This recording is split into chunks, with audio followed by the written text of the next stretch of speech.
One of the most enduring images to emerge from the American West is that of wagon trains inching across vast landscapes, wooden wheels cutting grooves into dirt that had never felt iron before.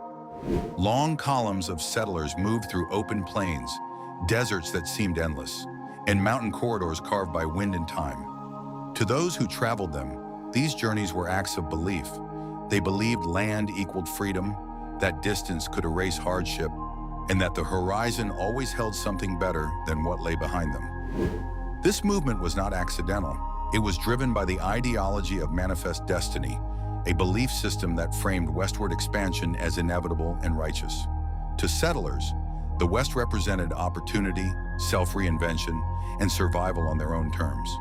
Wagon trains became symbols of that dream, carrying families, tools, food, livestock, and hope across thousands of miles of unforgiving terrain. But the trails these wagons followed were not empty. For thousands of years before the first settler ever hitched an ox to a wagon, indigenous nations had occupied and moved through these same lands. The plains, valleys, rivers, and mountain passes were not wilderness in the sense settlers imagined them to be. They were homelands, trade routes, hunting grounds, sacred spaces, entire worlds governed by traditions, kinship systems, and seasonal rhythms. To many indigenous communities, wagon trains were not pioneers. They were intrusions. The arrival of settlers disrupted ecosystems, depleted game, polluted water sources, and violated treaty boundaries that were often poorly defined or deliberately ignored. Even when agreements existed on paper, enforcement was inconsistent, and settlers frequently traveled ahead of any formal negotiation. What settlers called progress, indigenous nations experienced as erasure. Tension grew slowly at first, then violently. Some encounters were cautious but peaceful, built on trade and mutual curiosity. Others collapsed into fear and bloodshed. Each killing hardened attitudes on both sides. Rumors traveled faster than truth. Retaliation became normalized. Wagon trains were attacked. Indigenous villages were punished. Neither side controlled the larger forces driving the conflict. By the mid-19th century, the frontier had become a pressure cooker. This is the story of 3 wagon train raids and massacres that exposed the reality behind westward expansion. Not as myth, not as heroism, but as collision. A record of what happens when movement meets resistance, when belief meets survival, and when entire communities are forced to pay for decisions made far beyond the trail. In the spring of 1871, Henry Warren was contracted by the United States government to deliver supplies to military forts across northern Texas. These forts were part of a growing network meant to assert federal control over contested territory during the final phase of the Texas Indian Wars.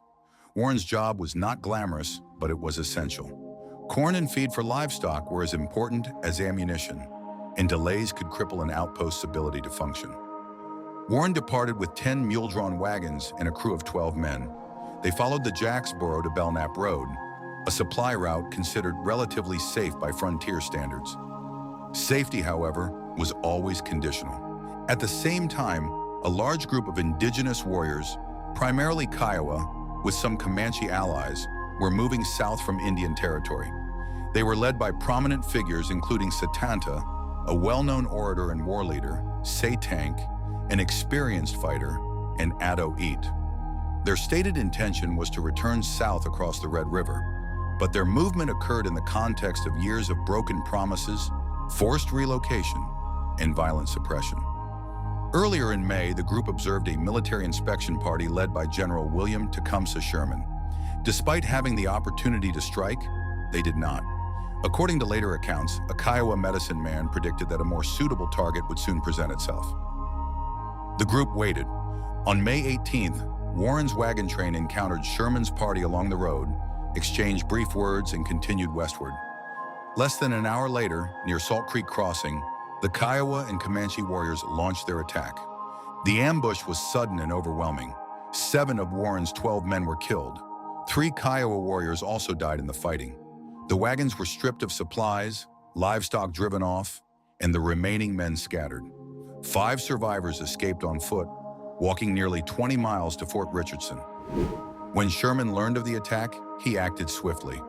Colonel Ranald Mackenzie was ordered to apprehend those responsible. The response was not merely punitive, it was symbolic. The government needed to demonstrate control. Instead of fleeing, Satanta and his companions returned openly to Fort Sill to claim rations. There they spoke freely about the raid to a government agent, believing their actions justified under the laws of war as they understood them. The information reached Sherman. The chiefs were arrested. During transport, Satank attempted to escape and was killed. Satanta and Addo Eat were tried, convicted, and sentenced to death. Political pressure, however, led the Texas governor to commute their sentences to life imprisonment. 2 years later, they were released. The Salt Creek Massacre marked a turning point. It hardened federal resolve and narrowed the remaining space for indigenous resistance in Texas. The war chiefs' eventual return to conflict only accelerated their downfall. By the end of the decade, the old order was collapsing. Several years earlier, far north of Texas, another wagon train tragedy unfolded under very different circumstances. In the summer of 1864, the Kelly and Larimer families left eastern Kansas bound for the Montana Territory. Their plans were practical, not reckless. The Kellys intended to open a general store or hotel near the booming mining towns of Virginia City and Bannock. Their wagons carried enormous quantities of flour, coffee, dried fruit, liquor, clothing, and livestock. They were building a future, not chasing rumors. The Larimers' ambitions were quieter but no less deliberate. Sarah Larimer was a photographer, carrying cameras and fragile equipment to open a studio in the mining camps. She intended to document a world being born in dust and timber. They were joined by hired hands, including 2 formerly enslaved men who had been freed by Cherokee allies, and an aging Methodist minister, Reverend Andrew Sharp, who wished to bring his faith westward. As the group moved through present-day Wyoming, they encountered bands of Oglala Lakota. Initial interactions were peaceful. Food was shared, tobacco exchanged, communal meals were held. Letters written during this period described calm relations and no expectation of violence. That sense of safety did not last. After leaving the camp one evening, the Oglala warriors learned of a massacre along the Missouri River where U.S. soldiers had killed members of their extended community and displayed their remains. The news ignited fury. The decision to retaliate was made quickly, fueled by grief and rage. That night, the wagon train was attacked without warning. Gunfire and arrows ripped through the camp. Several men were killed instantly. Survivors fled into darkness. Wagons were looted, supplies destroyed, and 4 people were taken captive, including Fanny Kelly and her young daughter Mary. Mary Kelly escaped briefly, wandering alone along a creek bed. Soldiers later spotted her, but hesitated, fearing a trap. By morning, she was gone. Her body was found the next day, killed and mutilated. Her death shocked frontier communities already numbed by violence. Fanny Kelly remained captive for 5 months. Her release came not through military rescue, but through negotiation between tribes seeking to prevent further escalation.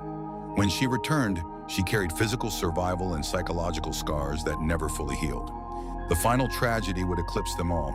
In 1860, the Utter and Van Ornum parties left Wisconsin for Oregon's Willamette Valley. By the time they merged with another group in Nebraska, the caravan numbered over 40 people, dozens of wagons, and hundreds of animals. They traveled successfully for months, even securing a military escort for part of the journey. As they entered Idaho, trouble began. Livestock disappeared, guards deserted, tensions rose. Some encounters with indigenous groups were peaceful. Others were hostile. Each incident drained resources and morale. Attacks increased in frequency. Men were killed, wagons abandoned, families fled on foot, children were captured, food ran out. Desperation set in. Survivors hid by day and moved by night, fearing pursuit at every turn. Starvation took hold. Several died from hunger and exposure. At one point, the remaining group resorted to cannibalism to survive.